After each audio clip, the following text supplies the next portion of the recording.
So your attention, for example, is mediated by unconscious forces. And you know that perfectly well. And this is another Freudian observation.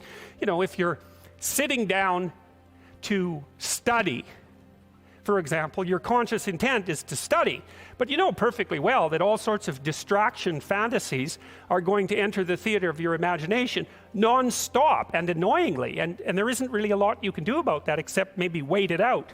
You'll be sitting there reading and your attention will flicker away. You'll think about, I don't know, maybe you want to watch Jane the Virgin on Netflix or something like that, or maybe it's time to have a peanut butter sandwich, or you should get the dust bunnies out from underneath the bed, or it's time to go outside and have a cigarette, or maybe it's time for a cup of coffee, or it's like all these subsystems in you that would like something aren't very happy just to sit there while you read this thing that you're actually bored by, and so they pop up and try to take control of your perceptions and your actions non-stop. Maybe you think, well, this is a stupid course anyways, why do I have to read this damn paper, and what am I doing in university, and what's the point of life? It's like you can really get going if you're trying to avoid doing your homework, and then you might think, well, what is it in you that's trying to avoid? Because after all, you took the damn course and you told yourself to sit down. Why don't you listen? Well, because you're a mess. That's basically why. You haven't got control over yourself at all. And no more than I have control over this laptop. Okay, so there's the memory function of the unconscious, and there's the dissolutive function. That's an interesting one. The unconscious contains habits, once voluntary, now automatized and dissociated elements of the personality, which may lead a parasitic existence. That's an interesting one. I would relate that more to procedural memory. You know, so what you've done is practice certain habits, whatever they might be, let's call them bad habits, and you like those things to get under control, but you can't. So maybe when you're speaking, for example, you use like and you know, and you say a lot. And you've practiced that, so you're really good at it, and you'd like to stop it, but you don't get to, because you've built that little machine right into your being, right? It's neurologically wired, and it's not under conscious control, and anything you practice becomes that. It becomes part of you, and that's another element of the unconscious, a different part.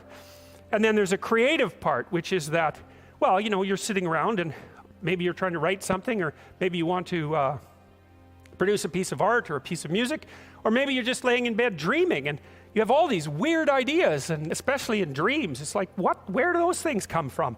And even more strange, one of the things that's really weird about dreams, and almost impossibly weird, is that you're an observer in the dream. It's like a dream is something that happens to you. Well, you're dreaming it, theoretically, so how is it that you can be an observer? It's almost like you're watching a video game or a movie, but you're producing it, at least in principle, although the psychoanalysts would say, well, no, not exactly. Your ego isn't producing it, your unconscious is producing it. It's a different thing. It's a different thing, and of course Jung would say, well, it's deeper than that. The collective unconscious might be producing it. It's, in some sense, it isn't you exactly, or it isn't the you that you think of when you think of you. And that's the ego from the Freudian perspective, the you that you identify with. That's the ego. And outside of that is the unconscious. The id, that's more the place of impulses, and you could think about those as the biological subsystems that can derail your thinking, right? And that govern things like hunger and sex and aggression and your basic instincts is another way of putting it. And it's a reasonable way of thinking about it, because these are subsystems that you share with animals. You share them certainly with mammals. You share most of them with reptiles. You share a lot of them with amphibians, and even going all the way down to crustaceans. There's commonality, for example, in the dominance hierarchy circuits. And so these are very, very old things. And the idea that you're in control of them is, well, you're not exactly in control of them.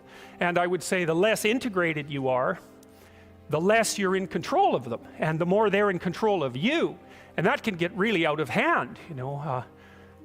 Like with people who have obsessive compulsive disorder, for example, which seems to be, I would say, the dissolutive elements in some sense of the unconscious, the way that it's portrayed here.